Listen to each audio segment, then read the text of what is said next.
एक गरीब आदमी था। एक दिन वह राजा के पास गया और बोला, महाराज, मैं आपसे कर्ज मांगने आया हूँ। कृपा करके आप मुझे 5,000 रुपए दे दें। मैं 5 वर्ष के अंदर आपके रुपए वापस कर दूंगा। राजा ने उसकी बात पर विश्वास कर उसे 5,000 रुपए दे दिए। 5 वर्ष बीत जाने के बाद भी जब व्यक्ति ने राजा के 5,000 रुपए नहीं लौटाए, तब राजा को मजबूरन उसके घर जाना पड़ा। लेकिन वहां वह व्यक्ति नहीं मिला। जब भी राजा वहां जाता, बहाना बनाकर उसे वापस भेज दिया जाता। एक दिन फिर राजा उस व्यक्ति के घर गया। वहां और तो कोई नहीं दिखा। एक छोटी लड़की बैठी थी। राजा ने उसी से पूछा, तुम्हारे पिताजी कहाँ हैं? लड़की बोली, पिताजी स्वर्ग का पानी रोकने गए हैं। राजा ने फिर पूछा, तुम्हारा भाई कहाँ है? लड़की बोली, बिना झगड़ा के झगड़ा करने गए हैं। राजा के समझ में एक भी बात नहीं आ रही थी, इसलिए फिर पूछता है, तुम्हारी माँ कहाँ है? लड़की बोली, माँ 1 से 2 करने गई है। राजा उसके इन ऊल जुलूल जवाब से खींच गया। वह गुस्से में पूछता है, और तुम यहाँ बैठी क्या कर रही हो? लड़की हंसकर बोली, मैं घर में बैठी सारे संसार को देख रही हूँ। राजा समझ गया कि लड़की उसकी किसी भी बात का सीधा जवाब नहीं देगी, इसलिए उसे अब इससे इन बातों का मतलब जानने के लिए प्यार से बतियाना पड़ेगा। राजा ने चेहरे पर प्यार से मुस्कान लाकर पूछा, बेटी, तुमने जो अभी अभी मेरे सवालों के जवाब दिए, उनका मतलब क्या है? मैं तुम्हारी एक भी बात का मतलब नहीं समझ सका। तुम मुझे सीधे सीधे उनका मतलब समझाओ। लड़की ने भी मुस्कुराकर पूछा, अगर मैं सभी बातों का मतलब समझा दूं, तो आप मुझे क्या देंगे? राजा के मन में सारी बातों को जानने की तीव्र उत्कंठा थी। वह बोला, जो मांगोगे वही दूंगा। तब लड़की बोली, आप मेरे पिताजी का सारा कर्ज माफ कर देंगे तो मैं आपको सारी बातों का अर्थ बता दूंगी। राजा ने कहा, ठीक है, मैं तुम्हारे पिताजी का सारा कर्ज माफ कर दूंगा। अब तो सारी बातों का अर्थ समझा दो। लड़की बोली, महाराज, आज मैं आपको सारी बातों का अर्थ नहीं समझा सकती। कृपा करके आप कल आएं, कल मैं जरूर बता दूंगी। राजा अगले दिन फिर उस व्यक्ति के घर गया। आज वहां सभी लोग मौजूद थे। वह आदमी, उसकी पत्नी, बेटा और उसकी बेटी भी। राजा को देखते ही लड़की ने कहा, महाराज, आपको अपना वचन याद है ना? राजा बोला, हाँ, मुझे याद है।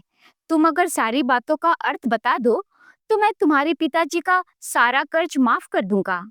लड़की बोली, सबसे पहले मैंने यह कहा था कि पिताजी स्वर्ग का पानी रोकने गए हैं। इसका मतलब था कि वर्षा हो रही थी और हमारे घर की छत से पानी टपक रहा था। पिताजी पानी रोकने के लिए छत को छा रहे थे, यानी वर्षा का पानी आसमान से ही गिरता है और हम लोग तो यही मानते हैं कि आसमान में ही स्वर्ग है। बस पहली बात का अर्थ यही है। दूसरी बात, मैंने कही थी कि भैया बिना झगड़ा के झगड़ा करने गए हैं। इसका मतलब था कि वे रेंगनी के कांटों को काटने गए थे। अगर कोई भी रेंगनी के कांटों को काटेगा तो उसके शरीर में जहां तहां कांटा गड़ ही जाएगा, यानी झगड़ा नहीं करने पर भी झगड़ा होगा और शरीर पर खरोंचे आएंगी। राजा उसकी बातों से सहमत हो गया। वह मन ही मन में उसकी चतुराई की प्रशंसा करने लगा। उसने उत्सुकता के साथ पूछा, और तीसरी चौथी बात का मतलब बेटी? लड़की बोली, महाराज, तीसरी बात मैंने कही थी कि माँ 1 से 2 करने गई है। इसका मतलब था कि माँ अरहर दाल को पीसने, यानी उसे 1 का 2 करने गई है। अगर साबुत दाल को पीसा जाए तो एक दाना का 2 भाग हो जाता है, यानी यही था 1 का 2 करना। रही चौथी बात, तो उस समय मैं भात पका रही थी और उसमें से एक चावल निकाल कर देख रही थी कि भात पूरी तरह पका है कि नहीं। इसका मतलब है कि मैं एक चावल देखकर ही जान जाती कि पूरा चावल पका है कि नहीं, अर्थात चावल के संसार को मैं घर बैठी देख रही थी। यह कहकर लड़की चुप हो गई। राजा सारी बातों का अर्थ जान चुका था। उसे लड़की की बुद्धिमानी भरी बातों ने आश्चर्य में डाल दिया था।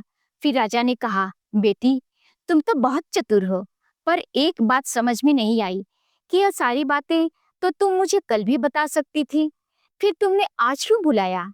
लड़की हंसकर बोली, मैं तो बता ही चुकी हूँ कि कल जब आप आए थे तो मैं भात पका रही थी। अगर मैं आपको अपनी बातों का मतलब समझाने लगती तो भात गीला हो जाता या जल जाता, तो माँ मुझे जरूर पीटती। फिर घर में कल कोई था भी नहीं। अगर मैं इन सबको बताती कि आपने कर्ज माफ कर दिया है, तो मेरी बात का कोई विश्वास नहीं करते। आज स्वयं आपके मुंह से सुनकर कि आपने कर्ज माफ कर दिया है, जहां इन्हें विश्वास हो जाएगा, वहीं खुशी भी होगी।